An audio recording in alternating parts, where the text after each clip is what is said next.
Bueno, ahí dimos la opción para grabar. Bueno, vamos a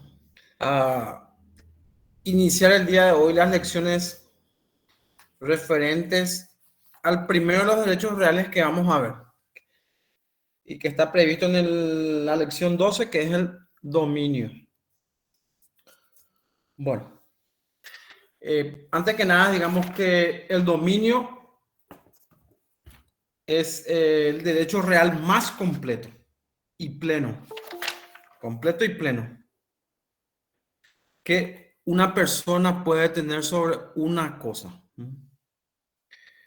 Haciendo siempre la aclaración que ese poder de la persona sobre la cosa no se puede interpretar de manera absoluta, a tal punto de que la misma se vuelva arbitraria.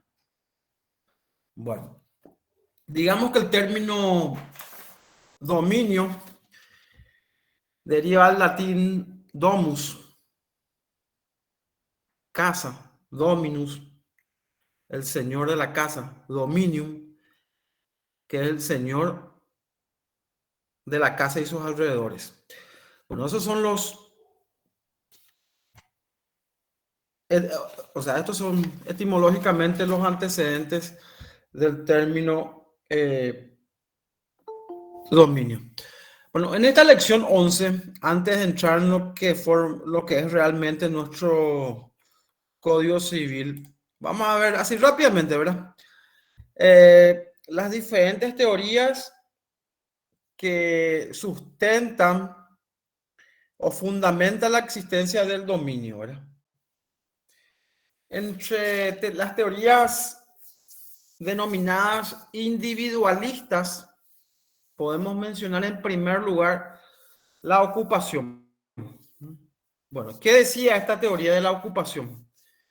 Bueno, básicamente lo que en esta se expresaba o se sostenía era que la propiedad eh, está hecha o formada por la propia apropiación, perdón, de los hombres primitivos de las cosas, que eran necesarias para satisfacer sus necesidades. Bueno, estas apropiaciones en sus inicios fueron de carácter transitorio, pero con el transcurrir del tiempo se convirtieron en definitivas y permanentes, a lo cual se agregó el respeto que era otorgado o dispensado por los demás miembros de la comunidad. Bueno, eso es básicamente lo que se sienta esta teoría individualista de la ocupación, que básicamente entonces el, el fundamento de la propiedad está en la apropiación de los hombres primitivos, ¿verdad? De las cosas de manera a satisfacer sus necesidades, que en principio fue de manera temporaria, pero con el transcurrir del tiempo se volvió en definitivas y permanentes. Y que también ello motivó el surgimiento del respeto de los demás miembros de la comunidad a esa propiedad. Bueno, esa es la teoría de la ocupación. Bueno, dentro de la categoría de las teorías individualistas también podemos mencionar a la que alude al trabajo. Bueno, ¿qué dice esta teoría, la del trabajo? Bueno, como su nombre lo indica, básicamente el origen de la propiedad está en el trabajo del hombre. El hombre con sus actividades cambia o transforma la naturaleza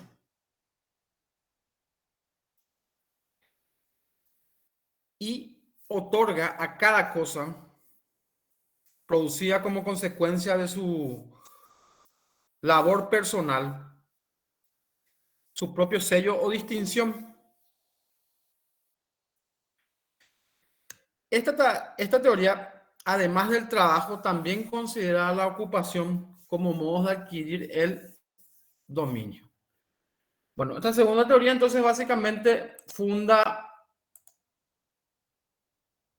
o expresa su fundamento en que es el trabajo del hombre quien aporta que dado el trabajo del hombre, que con ello transforma o modifica las cosas, la que determina la calidad de propietario, ya que le otorga su sello distintivo o personal.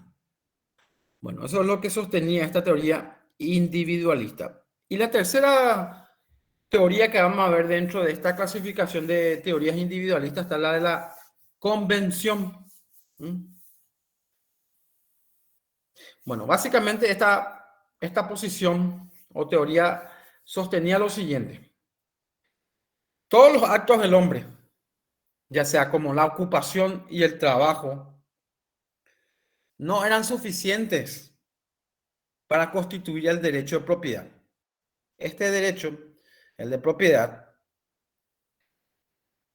originan los demás la obligación de respetarlo. Y ese respeto solo se concibe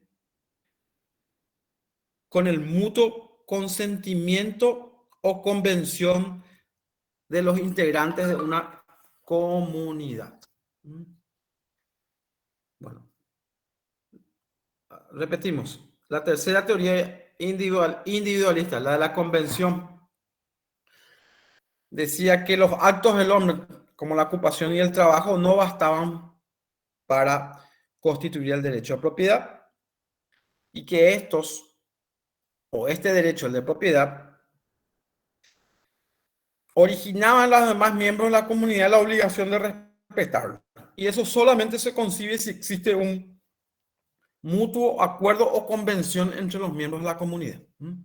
Bueno, estas son las tres principales teorías individualistas que tratan de explicar la razón de ser entonces del derecho real del dominio.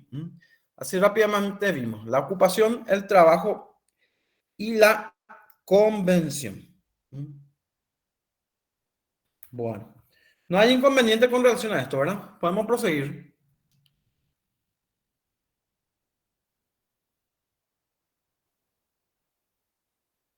No, doctor. Perfecto. Antes de proseguir, quiero que, si por ahí se me pasa, antes de cuando concluyamos esta lección y antes de iniciar la siguiente, si me pueden hacer recordar para señalar la fecha de nuestra primera parcial. Vamos a fijar ya. Bueno, doctor. Bueno, perfecto. Bueno, eso en cuanto a las teorías individualistas que buscan fundamentar la existencia del derecho de propiedad. Bueno, pero la propiedad en sí, como un hecho, ¿cuál ha sido su evolución durante el transcurso del tiempo?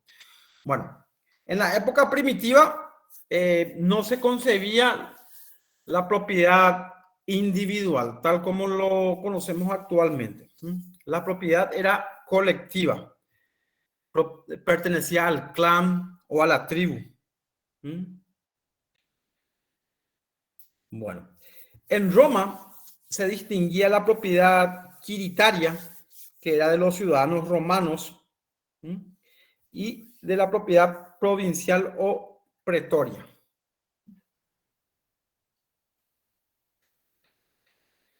Bueno, ya en la época del Imperio Romano se reconoció muy pocos derechos reales, además del dominio.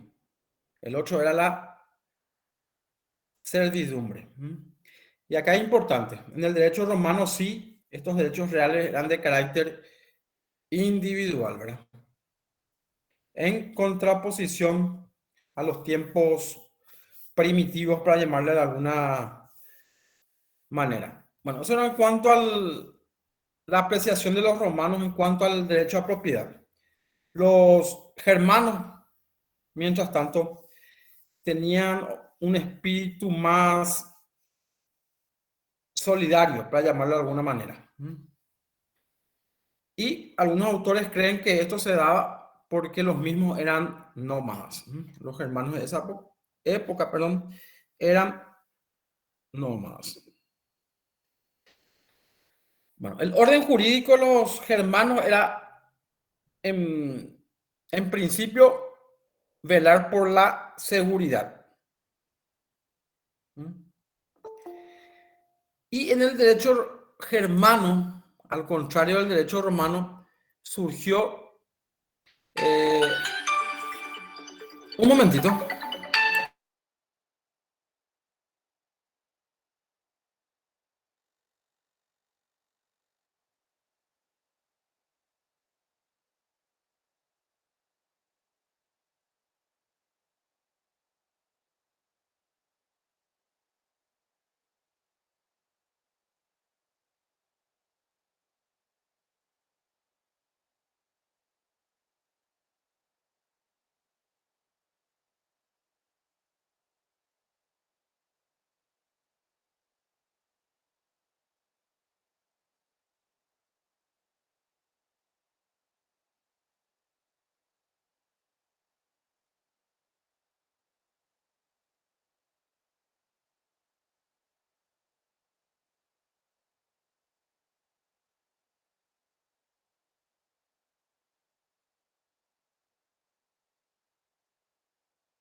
Bueno, disculpen. Nos habíamos quedado en los germanos, ¿verdad? Bueno, decíamos entonces que al contrario de los romanos, los germanos idearon un sistema abierto de números reales. Sistema abierto, recordarán ustedes que, como habíamos señalado en las primeras clases, en donde las personas podían crear sus propios derechos reales, ¿verdad? Al contrario de nuestro sistema del Código Civil, que era el de números clausus, no números cerrados. Bueno, eso en cuanto a los germanos. Ya en la Edad Media surgió el feudalismo. Bueno, en esa época el emperador o rey permitía al señor feudal, que podía ser un duque, un barón, un conde, quedara en posesión de vastas tierras. Bueno, el señor feudal, a su vez, celebraba con sus vasallos contratos con los cuales éste les permitía habitar y explotar fracciones de tierra. En esa época se distinguía el dominio directo, que era ejercido por el señor feudal, y el dominio útil, que era el ejercido por el vasallo. De tal manera, entonces, se distinguía dos modos de organización de la propiedad. La aloideal, que era una propiedad libre de carga y el cual se podía ejercer libremente, y que era la continuidad del derecho de propiedad de los romanos. Y la otra era la feudal, que acabamos de explicitar en qué consistía. Bueno, eso durante la Edad Media. Bueno, con la Revolución Francesa se suprimió el feudalismo y se convirtió al propietario útil como el verdadero propietario.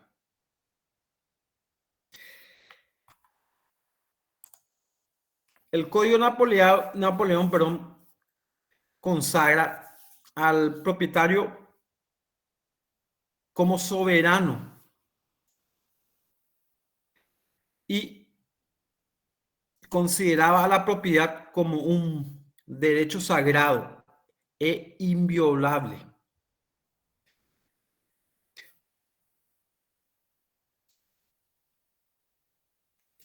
Las influencias o tendencias, para llamarle de alguna manera, de índole social que de alguna manera se podían encontrar en la Edad Media con el feudalismo fueron suprimidos. Con la Revolución Francesa se implementó el concepto de propiedad, el cual estaba revestida de un carácter eminentemente individualista. Bueno, también ya en el siglo XIX surge el marxismo, una corriente ideada por Carlos Marx. Bueno, esta teoría fue, o mejor dicho, surgió ante el aumento de la miseria, las diferencias sociales existentes en esa etapa de la historia, en Europa, principalmente en Europa. Bueno, la teoría del marxismo básicamente pretende abolir la propiedad de los medios de producción, porque básicamente sostiene que eso institucionaliza la explotación del hombre por el hombre.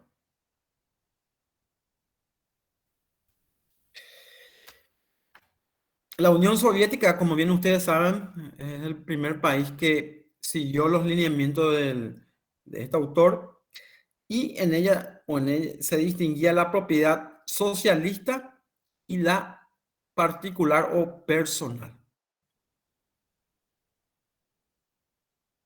Obviamente la primera de ellas eran propiedades del Estado y de las cooperativas, y la segunda, las personales o particulares, eran de propiedad de los ciudadanos. Pero básicamente todos los medios, esta teoría sostiene que todos los medios de producción entonces son o forman parte del Estado. Bueno. ¿Proseguimos o hay alguna pregunta?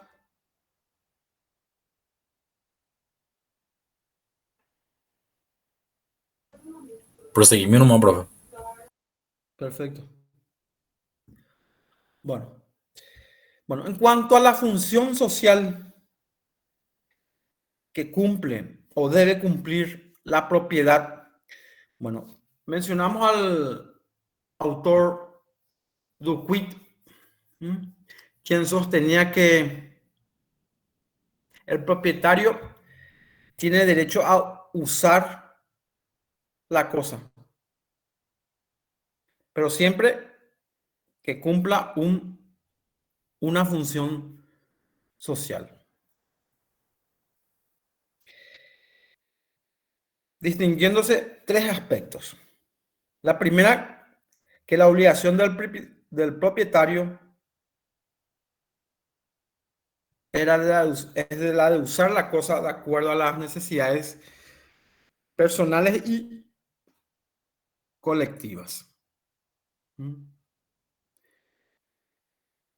La segunda distinción es que no debería o no debe dejarse bienes sin aprovechar.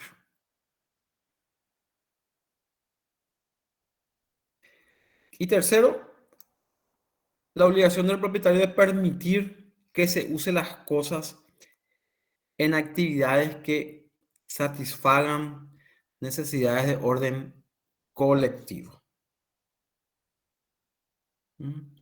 Bueno, de acuerdo a este autor, entonces el que propone la teoría de la función social, entonces el uso de la cosa debe cumplir o satisfacer una necesidad individual o colectiva.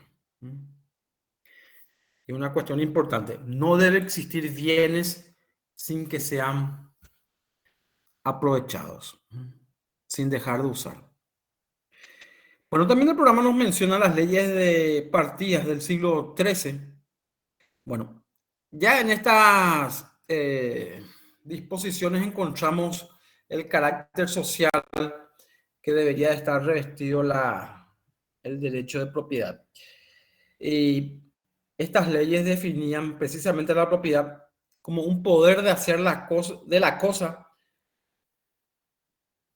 lo que se quisiere, según Dios y las leyes. Obviamente, esto permite advertir que la teoría básicamente no consideraba, no es teoría, esta disposición no consideraba al derecho de propiedad como algo absoluto y sin restricciones. Al contrario. Bueno, en cuanto a la posición de la Iglesia con relación a la función que debe de cumplir el derecho de propiedad, bueno, a lo largo, con el transcurso del tiempo, varios papas emitieron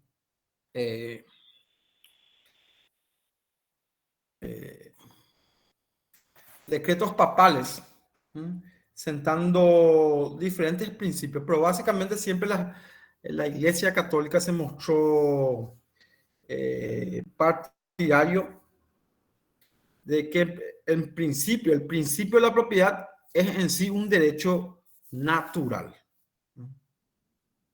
y que era el Estado el que debe limitar o reglamentar la propiedad, teniendo en cuenta una función social. Tener en cuenta una función social.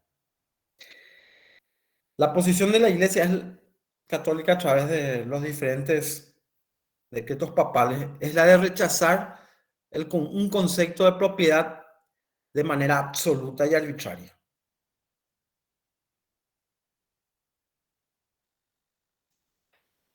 Propugna la ocupación de aquellos bienes que no tienen dueño.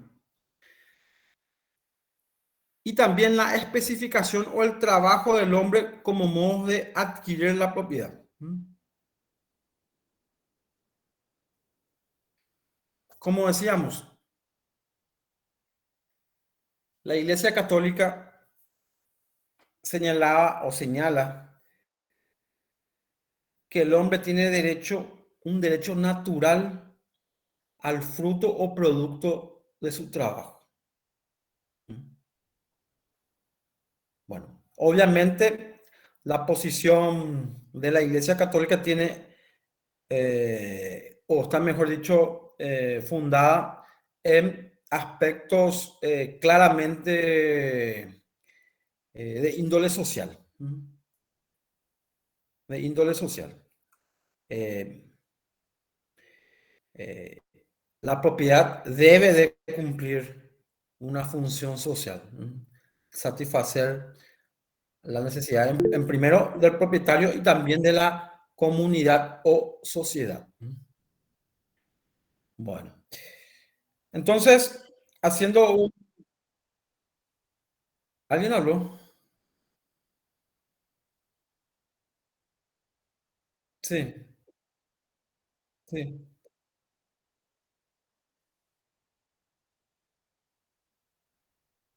Claro, es que la doctrina social de la Iglesia se inspiró en todos estos decretos de los sumos pontífices a lo largo del tiempo.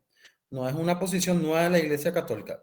Solamente que ese movimiento de la Iglesia Católica le dio ciertos aristas o características otra vez peculiares, además de la posición de la Iglesia. Bueno, retomando un poquito, ¿verdad? Me gustaría una vez ya que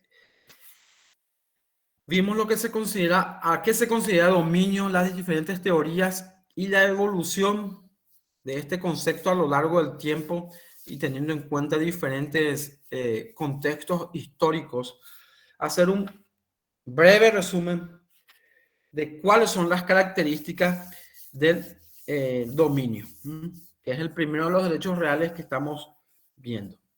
Bueno, primero, que es una relación directa e inmediata entre una persona, que es el dueño, y la cosa.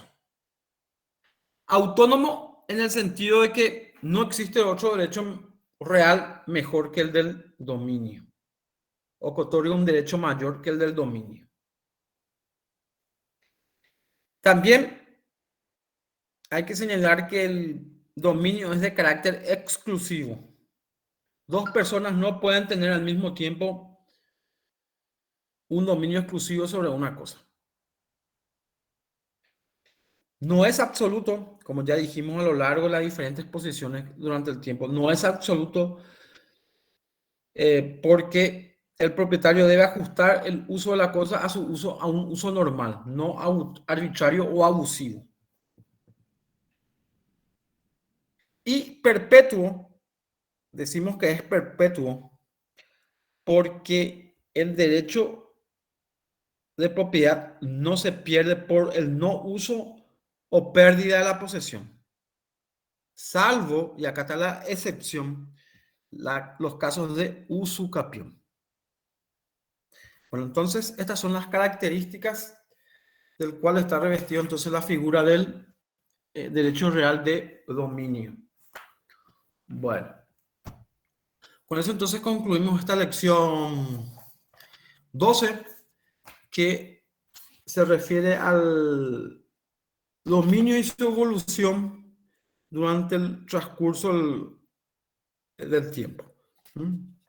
Repasamos rápidamente la posición de los romanos, germanos, la Edad Media, la Revolución Francesa, el marxismo, la función social y la posición de la Iglesia católica. Bueno,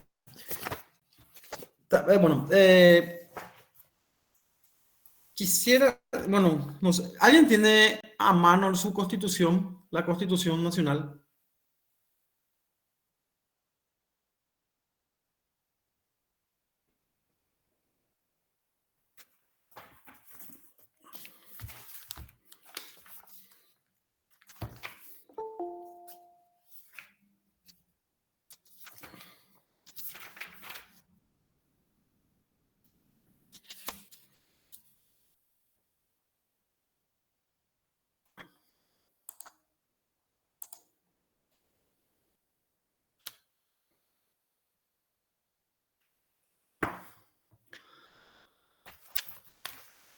Bueno, parece que nadie tiene a mano la Constitución Nacional. Yo tengo, profe, mano, la Constitución. ¿Puedes leer el artículo 112? Bueno, Perdón, 109.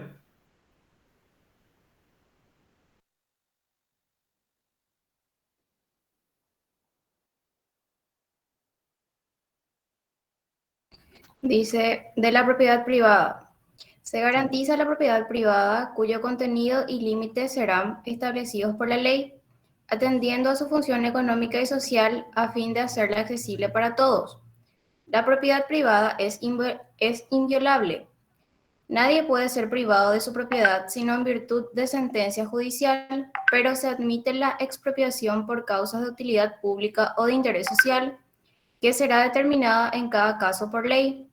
Esta garantizará el previo pago de una justa indemnización, establecida convencionalmente o por sentencia judicial, salvo los latifundios improductivos destinados a la reforma agraria, conforme con el procedimiento para las expropiaciones a establecerse por ley.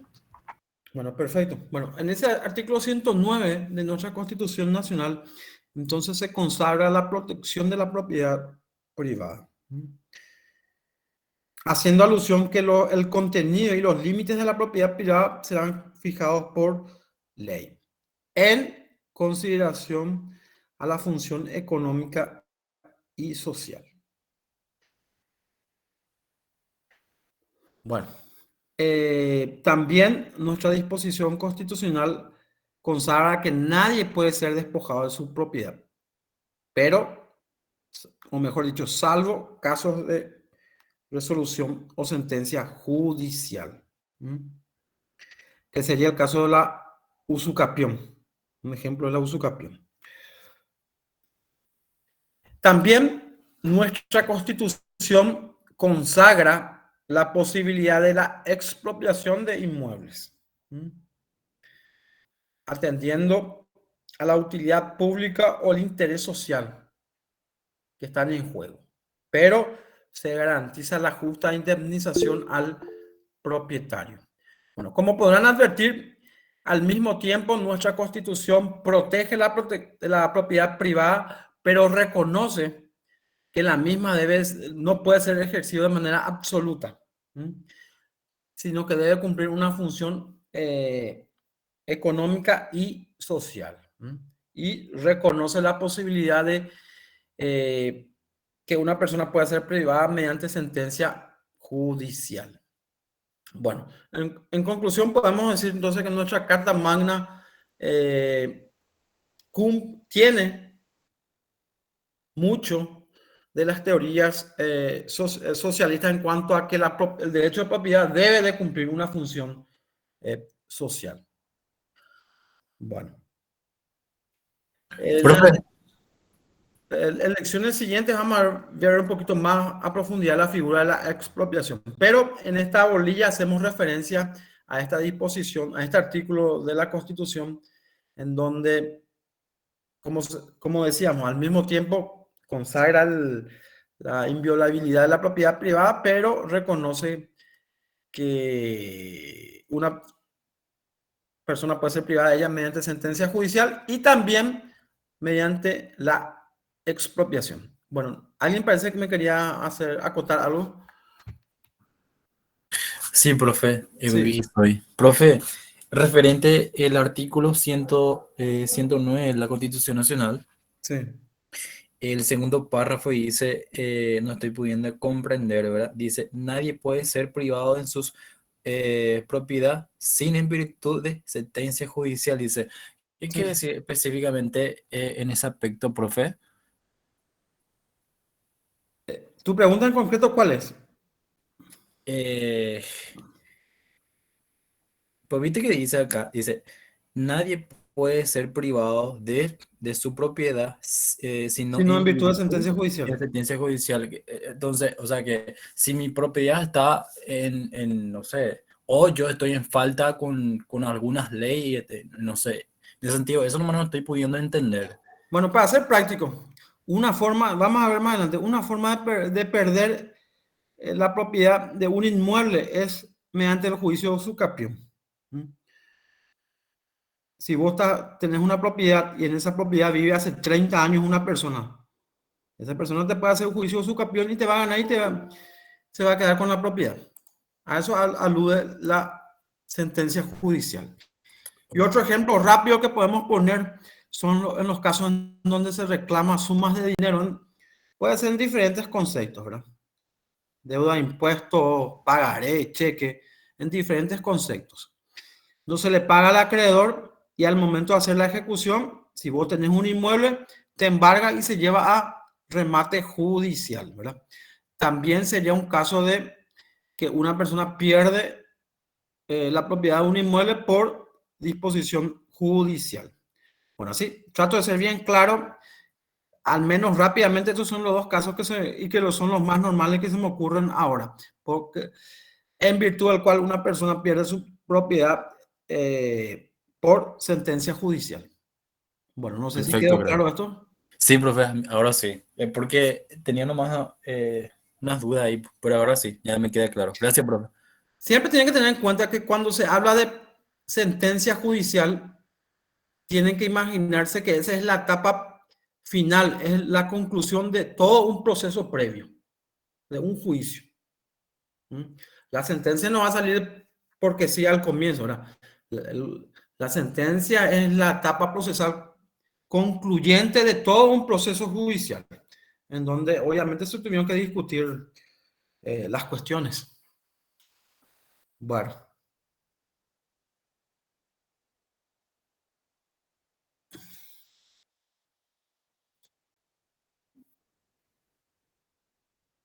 Bueno, el ejemplo que yo les puse del remate judicial, por ejemplo, se aplica a los juicios ejecutivos, que son juicios rápidos.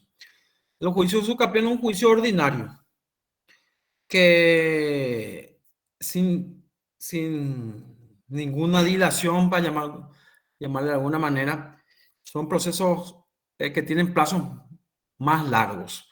Generalmente, para llegar a autos para la sentencia, tarda prácticamente un año. En el mejor de los casos, si no hay incidentes, recusación, suspensiones, vale, un montón de cosas que puede alargar el proceso. En el mejor de los casos, si se lleva todo así, se portan todo bien, en un año llega autos para sentencia, un juicio usucapión.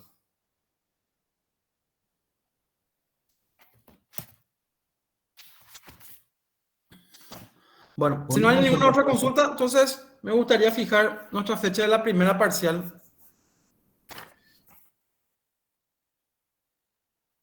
¿El delegado está conectado o no a la clase?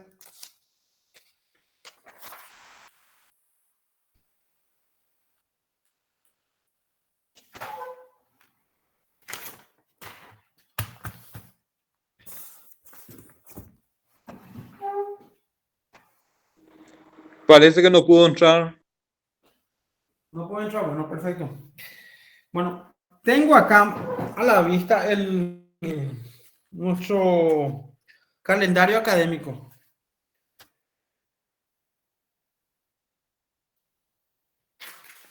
Bueno. Va del 26 de septiembre al 7 de octubre. Las fechas asignadas en este calendario para tomar la primera parcial. ¿Ustedes ya tienen alguna materia calendarizada? Sí, doctor, si no me equivoco, para el 25 tenemos niñez para rendir. Niñez. Un momentito, voy a traer mi... Lunes 26 tenemos niños. Ah, perdón, lunes 26. Bueno, porque tiene que ser un lunes el examen de ustedes. Bueno, si pasamos entonces al siguiente lunes, que sería el... Ah, no. El 3. Pero creo que el 3, El 3. hay el feriado ese, ¿verdad? Feriado. El 29 pasaron al 3, ¿verdad? Cierto. Bueno. Bueno, y les queda el 28, les queda el 28 de septiembre. Miércoles 28.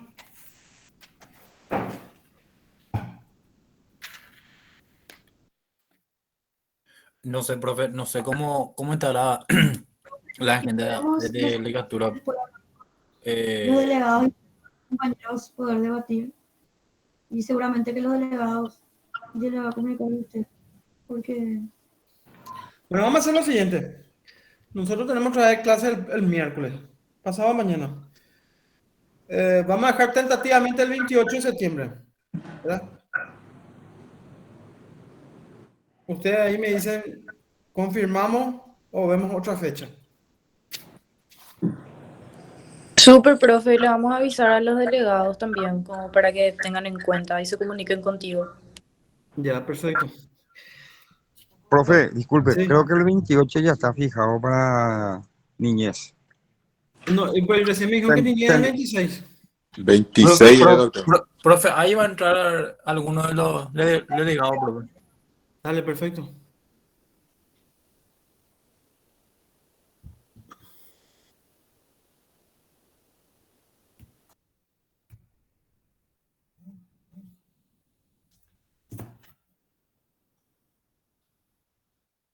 Profe, una consulta. Sí. En respecto a la asistencia, ¿eso se estaría subiendo algunas tareas al Classroom para computar? Yo en esta semana más tarde le voy a dar la primera actividad. Ah, ok. ¿Y sobre el trabajo práctico, doctor? Ese más adelante les voy a dar. Ah, bueno, gracias. Doctor, disculpe, me quedé sin batería, doctor, ahora sí puedo conectarme. El delegado te saluda. Bueno, decime ¿cómo están los parciales que ya tienen fijados. ¿Qué fecha tienen ocupada? Ahora mismo estamos haciendo eso justamente, doctor, con el otro delegado. Estamos coordinando todo el tema de los parciales. Te va a pasar la fecha en el privado. Y si vos no tenés ningún inconveniente, vamos a quedar en esa fecha. ¿Qué te parece, doctor, eso? Bueno, el tema nomás que, como les dije, bueno, estabas, ¿verdad? Veo el calendario académico que nos, entre el 26 de septiembre al 7 de octubre. Así mismo. Son las fechas que nos ponen para... Obviamente para respetando el calendario ¿verdad? académico, doctor. ¿Cómo? Obviamente respetando el calendario académico. No, por supuesto. Bueno, para hablar mal y pronto, ¿verdad? No hay muchas... acá voy a ver, tengo a mano el calendario para ser bien preciso, para no... Bueno, de ese periodo de tiempo, 26 de septiembre al 7 de octubre, hay 3 fechas nomás. Sí, doctor. El 26 de septiembre que tu compañero me dicen que ya tienen niñez. Sí, el único que tenemos fijado hasta el momento, los otros todavía no tenemos fijado, doctor. El 28 de septiembre, que puede ser, yo preventivamente les fijamos así. El 3 de octubre, que no puede ser porque se trasladó para ese día el feriado el 29. Y después ya tenemos el 5, miércoles 5 de octubre. O sea, tres fechas nomás, entre el 26 o 28 de septiembre y el 5 de octubre. A mí me gustaría el 5, doctor. ¿Ah? ¿El 5? El 5 estaría bien, doctor. Sí, El doctor. último El 5. examen. Bueno, ya dejamos ya entonces el 5 de octubre. Así Sí, doctor, el último. bueno, dejamos ya el 5 de octubre. Sí, profe, porque el 28 tenemos una clase presencial con usted, si no me equivoco. Y si hay examen, seguro que tiene que modificar. 28 de septiembre. Exactamente. Septiembre 28, octubre 19, 16 de noviembre. Y 10, sí. Sí. Tenés Quedamos razón. el 5 entonces, doctor. 5 de octubre entonces. Entonces, voy a alzar en el tablón ahora. Para los que no pudieron conectarse, entonces que tomen conocimiento de la fecha de la primera parcial. Doctor, ¿el examen va a ser presencial? No, virtual va a ser. Profe, yo te quiero hacer una consulta. Sí. ¿En cuántos materiales que usted utiliza más el de Hermosa o el de Di Martino? Y los dos usamos. Los dos usamos, pero básicamente se dan cuenta que damos lectura al Código Civil. Más que todo es el Código Civil lo que usamos. Perfecto. Gracias, doctor. Profe, Sí. ¿hasta qué lección entraría la primera parcial? Y vamos a ver, eso les voy a decir el miércoles, les digo.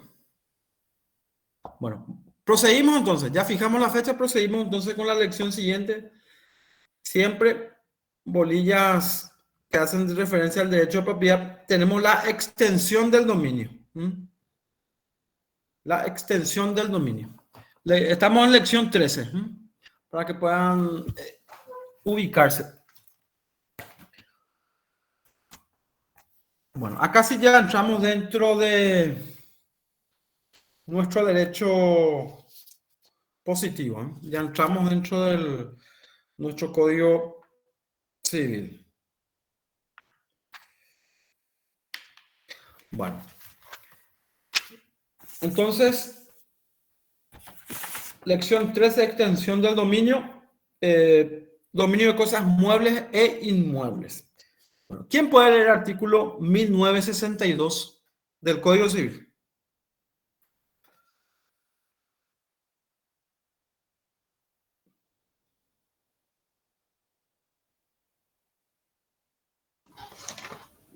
Voy a leer, doctor. Sí, adelante. La propiedad de una cosa comprende simultáneamente la de los accesorios que se encuentren en ella, unidos de un modo natural o artificial. Todas las construcciones, plantaciones, sus frutos naturales, civiles e industriales, productos y obras existentes en la superficie o en el interior de un terreno, aunque estén separados, pertenecen al propietario, salvo que por un motivo jurídico especial hubiesen de corresponder al usufructuario, al locatario o a otro. Bueno, como ven entonces, y esto en concordancia con lo que dimos en la primera bolilla, cuando hacíamos la clasificación de los inmuebles. Había una clasificación que era de acuerdo a su inmuebles por accesión, ¿verdad?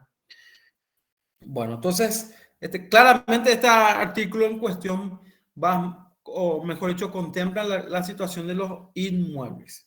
Básicamente lo que se establece en este artículo es que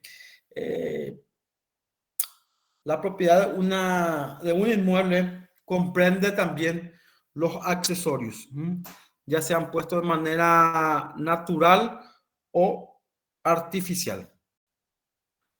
Ya hayamos puesto el ejemplo que en un terreno se construye una casa o un edificio. El edificio o la casa es inmueble por accesión. Bueno, a esto se alude con la extensión del dominio de las cosas muebles e inmuebles. Para ser más preciso, ¿verdad? La cuestión de la extensión del dominio, más bien la problemática, para llamar de alguna manera, se da en los casos de los inmuebles. ¿Por qué? Porque las cosas muebles en sí no presentan dificultad en cuanto a la interpretación de la extensión del dominio de esa cosa. ¿Por qué? Porque las cosas muebles están perfectamente delimitadas o determinadas por su entorno físico. Un vehículo, vos sos propietario del vehículo, ahí no hay mucha cuestión que interpretar.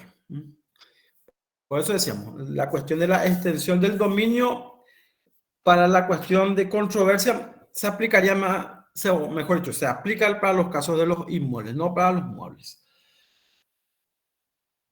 Bueno, también ese mismo artículo 1962 alude a que las cosas pueden ser susceptibles de propiedad mediante la accesión.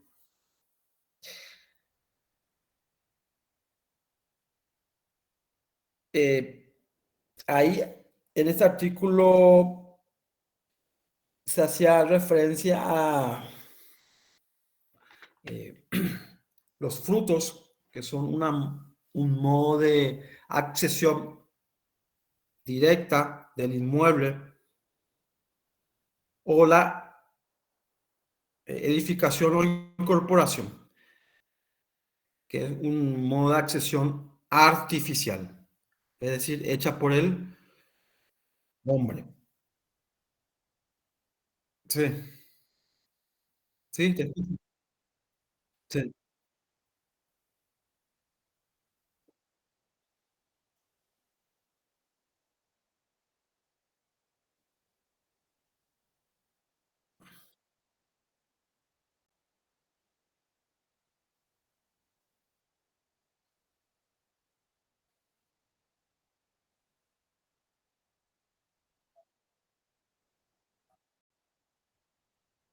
No. Los inmuebles por accesión, el ejemplo típico es lo que dijimos, la construcción de una casa o un edificio. Los materiales de construcción de por sí son cosas muebles, pero el momento en que se unen y se construyen, son utilizados para construir la casa o el edificio, ahí se convierten en inmuebles por accesión.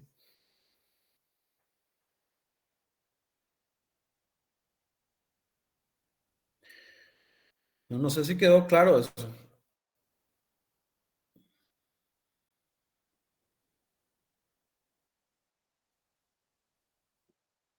Inmuebles, claro. Accesión, que es adherirse, unirse.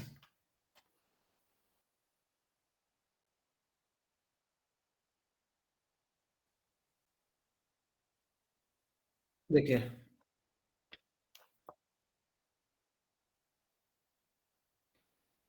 No, pero no entiendo tu ejemplo. ¿Qué tiene que ver el alquiler acá? No estamos discutiendo eso.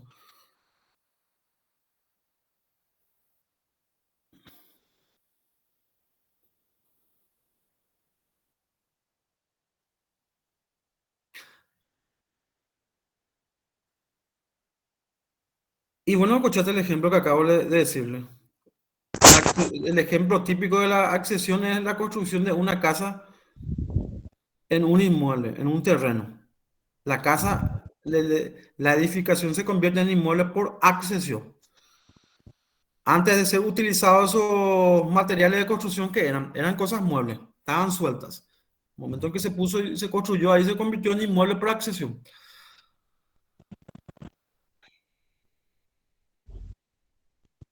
¿Ya va? Bueno, perfecto.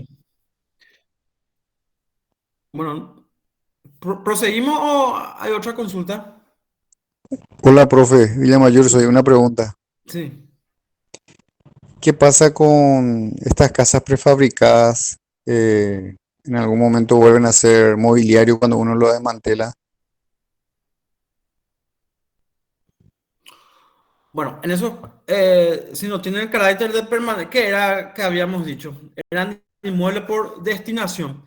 Era Destinación, sí. la intención del titular o del propietario lo que determinaba en el ejemplo que vos me estás señalando el carácter de inmueble. Al momento Correcto, en que correcto, profe. desmantela, al momento en que desmantela esas casas prefabricadas ahí, se vuelve a convertir en cosas muebles. Sí, el terreno queda ahora como antes. Está, profe. Gracias. Dale. Bueno. Bueno, Una también, consulta, profe. sí, adelante. ¿Qué pasa si en una casa que uno compra, por decirte una granja, suele aparecer en las noticias, profe? Sí. Uno compra una granja así más o menos cerrada, una granja, una herencia, y adentro encuentra autos antiguos, especialmente autos antiguos se suele encontrar, profe.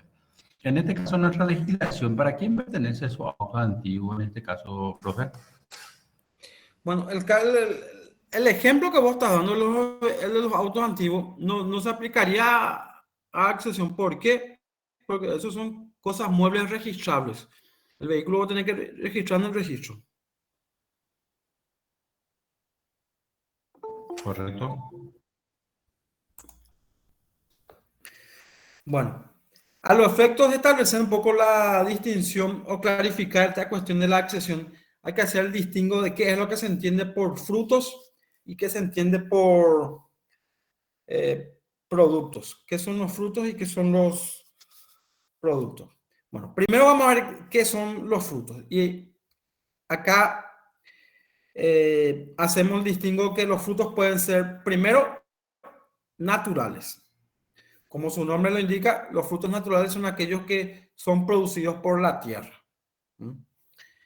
También tenemos los frutos industriales.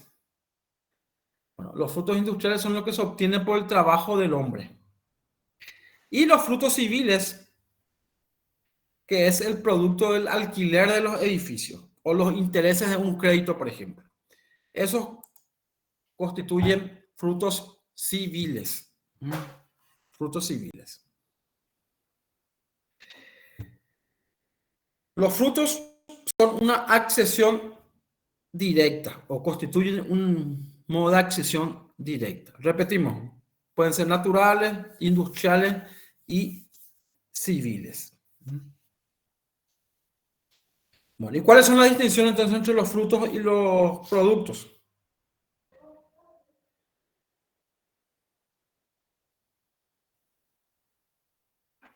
Bueno, los frutos constituyen provechos de carácter renovable.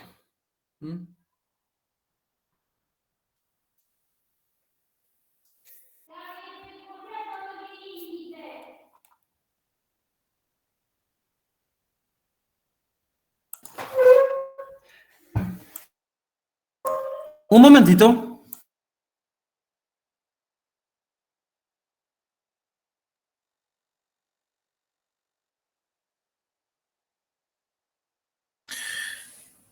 Hola, ¿alguien me escucha? Dijo el profesor, los frutos Acá, naturales. acá estoy de vuelta. Perdón. Profe, Sí. dijiste los frutos naturales y los frutos Y industriales civiles. y civiles. Gracias. La clasificación tripartita. Natural, industrial y civil. Bueno, decíamos entonces, los frutos son de carácter renovable. También los frutos tienen en cuanto al rendimiento económico, o sea, la producción, son relativamente perdurables. En cambio, los productos no. Los productos son perecibles.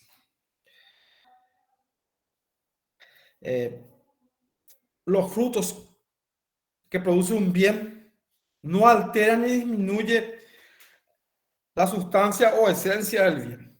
En cambio, los productos importan una modificación significativa del bien. Un ejemplo para que puedan hacer la distinción respectiva. Un ejemplo de producto es cuando se echa un árbol y se utiliza su madera. No es renovable, ya se echó el árbol, se utilizó la madera, ya no es renovable. Y hay obviamente una alteración del producto, ya no vuelve a surgir. Se extinguió. El árbol al echarse se extingue. Bueno, ese es un ejemplo para que puedan un poquito Ya no vuelve a ser tan visualizar la natural, distinción digamos. que se usa.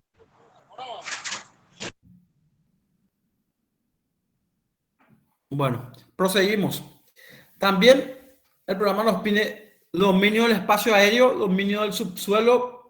Bueno, obviamente esto se alude a los casos de los inmuebles, ¿verdad? El espacio aéreo y el subsuelo. ¿Quién puede leer el artículo 1956?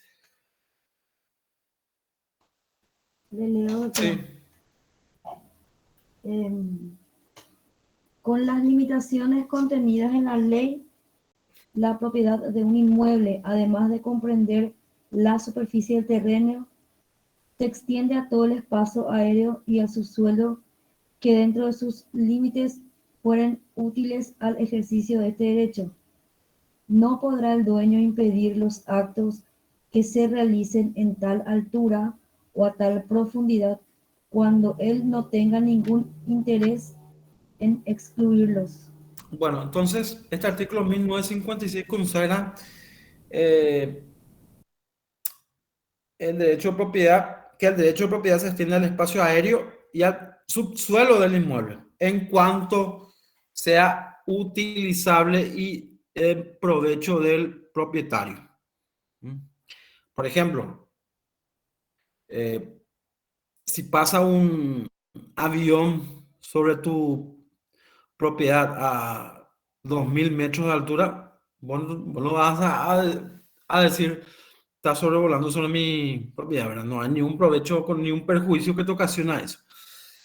Ni yéndonos para abajo, el subsuelo, ¿verdad?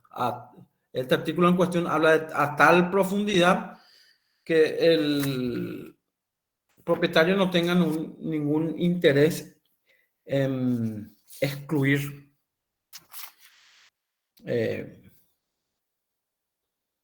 los actos que puedan realizarse. ¿Se entiende?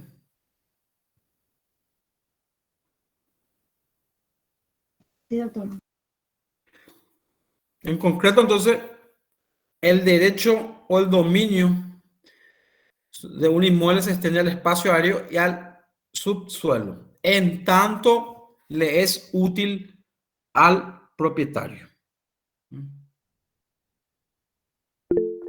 Bueno, también el programa nos pide... Profesor, ¿Cómo? profesor, Sí, te escucho. una consulta. ¿Y si yo encuentro uranio con mi propiedad o petróleo, es mío el dominio o es del Estado? Es del Estado. ¿Y por qué se está acá ¿Cuál decir era que los bienes del dominio privado del Estado? Habíamos leído en la lección segunda. ¿Cuál era?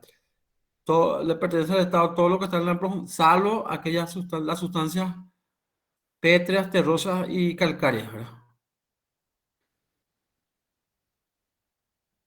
Entonces al final no me pertenece nada a mí, es su suelo Si entonces. encontrás petróleo en tu propiedad, no es tuyo, es del Estado. Así, así de simple.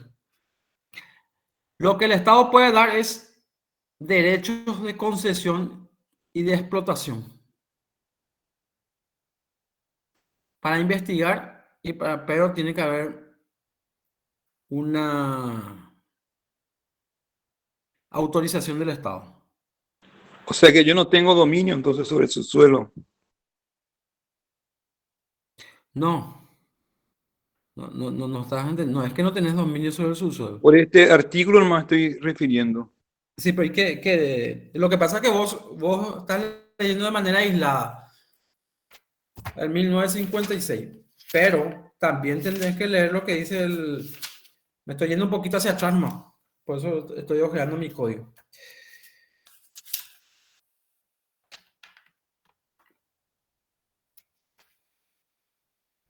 El O sea artículo que este artículo tenía que 1900 decir del Código Civil. Tenés que leer también el artículo 1900 del Código Civil. El inciso C. Pertenecen al dominio privado del Estado. Leo el inciso C así rápidamente. Minerales sólidos, líquidos y gaseosos que se encuentran en estado natural, con excepción de las sustancias pétreas, terrosas o calcáreas. La explotación y aprovechamiento de esas riquezas se regirá por la legislación especial de minas. Clarísimo. Solamente están exceptuados, se encuentra en la profundidad las sustancias pétreas, terrosas y calcáreas. Que en otras palabras son las canteras, ¿verdad? Bueno.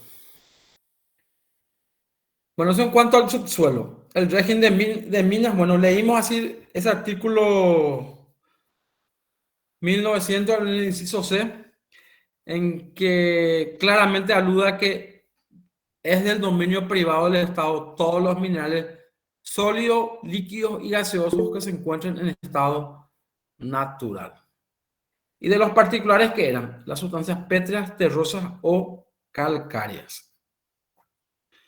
Bueno, haciendo referencia de que en caso de líquidos serían los casos del petróleo.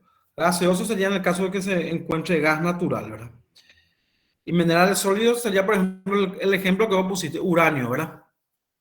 Son ejemplos así de minerales sólidos, líquidos y gaseosos, ¿verdad? Donde obviamente de acuerdo a esta disposición son de propiedad del Estado, ¿verdad? Pero que puede otorgar la concesión para la investigación y explotación de esos recursos.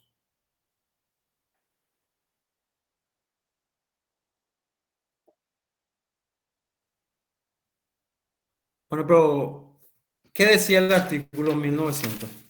Te voy a preguntar por qué es cierto lo que decís. Artículo 1900, el inciso C. Los minerales sólidos, líquidos y gaseosos que se encuentran en estado natural, con excepción de las sustancias pétreas, terrosas y calcáreas. ¿Por qué es cierto lo que estás diciendo, Marcelo? O a la clase, ¿por qué es cierto lo que dice Marcelo? Porque ya no se encuentran en estado natural. ¿Cómo? Porque ya no se encuentran en estado natural. Claro, no es natural eso. Así mismo. Fue puesto por el hombre ahí. Bueno, y precisamente eso, la última parte de la Bolivia se refiere a eso. A lo que al tema que acaba de introducir Marcelo. Bueno, ¿y qué es el tesoro? Vamos a ver qué es lo que se entiende por tesoro de acuerdo a nuestro código civil.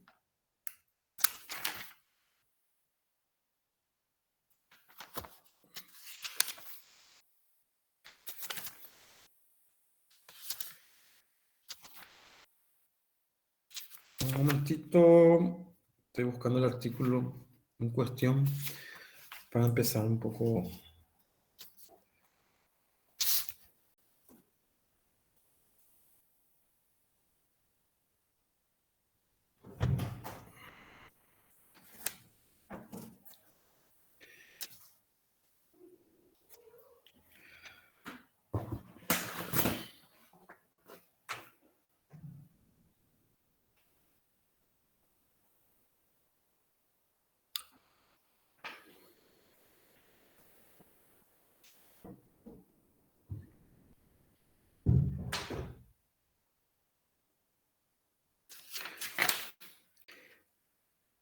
¿Quién puede leer el artículo 2040? Dile, doctor. Dale.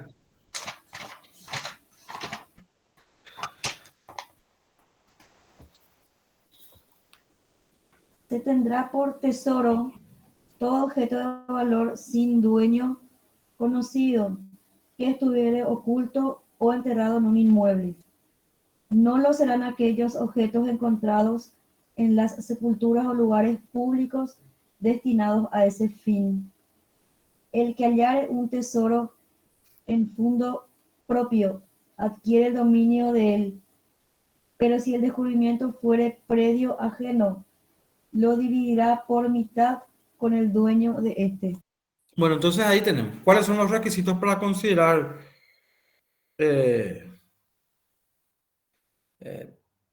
a una cosa como un tesoro? Bueno, primero que nada tiene que tener que ser un objeto de valor, ¿verdad? Porque si no tiene valor, no es susceptible de protección jurídica. No tiene que tener un dueño conocido. Tercero, que debe estar oculto o enterrado en un inmueble, exceptuando a los sepulcros y a los lugares públicos destinados a ese fin en el cual fue encontrado la cosa. Bueno, esos son los requisitos para considerar como tesoro a una cosa encontrada, enterrada.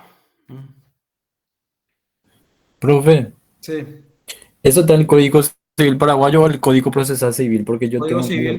Código Civil 2040, el artículo que acaba de leer la compañera. No me consigue, por eso no digo. 2040, el Código Procesal no tiene 2000 artículos.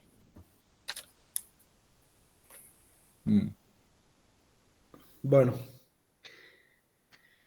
Y la última parte de ese artículo 2040 decía que si la persona encuentra el tesoro en fondo propio, adquiere el dominio de él. Pero si encuentra en un fondo ajeno, miti con el dueño del inmueble.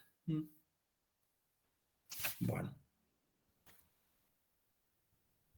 Y la última parte de esta bolilla nos dice derecho del propietario y del descubridor. Bueno, ¿quién puede leer el artículo 2041? Dile, doctor. Sí.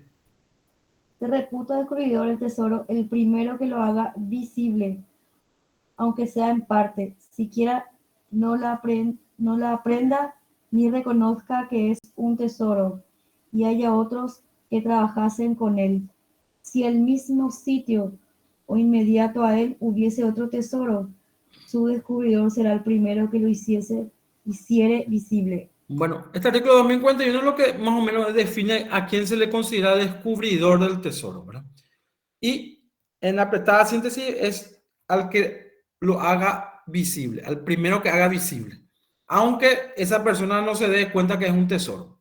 Bueno, entonces a esa persona es lo que el Código Civil considera como entonces como descubridor del tesoro. Bueno, ya vimos el caso en fondo propio, uno encuentra el tesoro. ¿De quién es? También cuando encuentra en fondo ajeno. Bueno, ¿quién puede leer el artículo 2042? Lele, doctor. Sí. Está prohibido buscar tesoros en predios ajenos, sin licencia expresa de sus dueños o representantes. El que fuere coposeedor del predio o poseedor inmediato podrá buscarlos, con tal que el predio sea restablecido al estado en que se hallaba.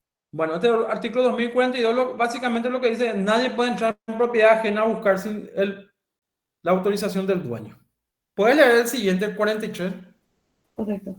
El derecho de descubridor no puede ser invocado por el obrero a quien el propietario del predio le hubiera encargado hacer excavaciones en busca de un tesoro, ni por otros que lo hicieren sin autorización del propietario. En estos casos, el tesoro hallado pertenece al propietario. Bueno, claramente este artículo en cuestión contempla la situación de que el derecho de descubridor no le puede ser otorgado al obrero que en sus excavaciones encontró un tesoro, cuando precisamente el propietario del inmueble le contrató para buscar ese tesoro. Entonces, no se le puede considerar como descubridor entonces, ni tampoco a la persona que descubrió el tesoro entrando sin consentimiento del propietario. Y la parte final del artículo hace alusión que en esos casos el tesoro pertenece al propietario del inmueble. Bueno, ¿puede leer el siguiente, el 2044? Correcto. El obrero que trabajando en un fondo ajeno descubriere un tesoro tiene derecho a la mitad de él, aunque el propietario le hubiere predicho la posibilidad de hallarlo.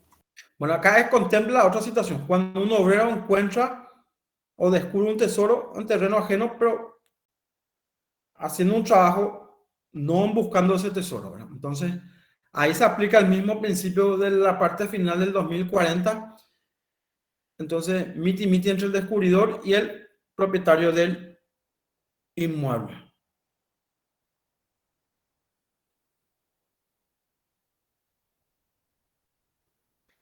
Bueno, y en la última, ¿quién fue el último artículo para cerrar este capítulo de tesoro, el 2045? 2045. Sí. Deja de considerarse tesoro la cosa hallada, si alguien demostrare que lo pertenece. Esta demostración puede hacerse por cualquier medio de prueba. Se presume que los objetos de reciente origen pertenecen al dueño del lugar donde fueron encontrados, si él hubiere fallecido en la casa que hacía parte del predio. Bueno, por una cuestión lógica y concordante con el artículo 2040, si se puede determinar que el tesoro le pertenece a una persona, entonces la cosa encontrada pierde ese carácter. Recuerden que entre los requisitos para considerar a la cosa encontrada como un tesoro, uno de los requisitos era que no se tenga o no pertenezcan no tenga un dueño conocido. Por consiguiente, al tener una persona conocida, deja de ser tesoro la cosa encontrada. Bueno, con eso entonces concluimos esta lección 13 que refiere a la extensión del dominio. Extensión del dominio para los casos básicamente de los inmuebles estuvimos viendo en esta lección, ¿verdad? El espacio aéreo y el subsuelo. Y dentro de las derivaciones del derecho de propiedad del subsuelo, nos encontramos con esta situación que es la del tesoro, con las variantes que acabamos de ver hace unos instantes. Bueno, no sé si quedó claro. ¿Hay alguna consulta? Profe. Sí. Entonces, se tocó entonces el artículo 2040 hasta 2045, ¿verdad? Sí, que habla del tesoro. Ok. Una última consulta, profe. Todas las... ¿Cómo se llama? El programa se tocó, ¿verdad? No se dejó ninguno ítem ni alguno que haya... ¿Qué? Que no se haya tocado el programa, nomás digo, profe. Se tocó todo, ¿verdad? Y estamos haciendo el desarrollo de las clases de acuerdo al programa. Pregunto porque yo siempre subrayo mi programa, por eso. Y sí, así mismo. ¿Vos pudiste entrar en todas las clases o no? Sí, profe, por eso. Bueno, ¿alguien tiene otra consulta?